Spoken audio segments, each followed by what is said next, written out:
Trey and Matt took me to Salt Lake City early on in our writing process. We took a field trip there, and they showed me Temple Square, and they took me on all the little tours that the missionaries take you on.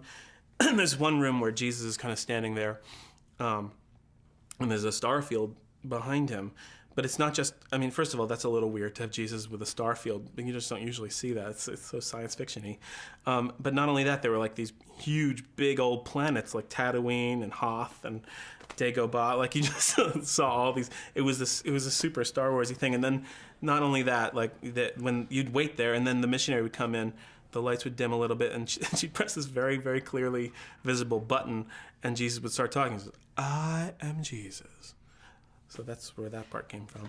We went to Palmyra, New York about 2 years ago because we had known, and I'd known for a long time that they have this big pageant where they basically put on stories from the Book of Mormon, and Mormons from all over the country come, and if they're dressed in the right costume, they can be part of the cast, and it's just this big crazy thing I kept hearing about. And finally, 2 years ago, Matt and Bobby and I were like, okay, we gotta go.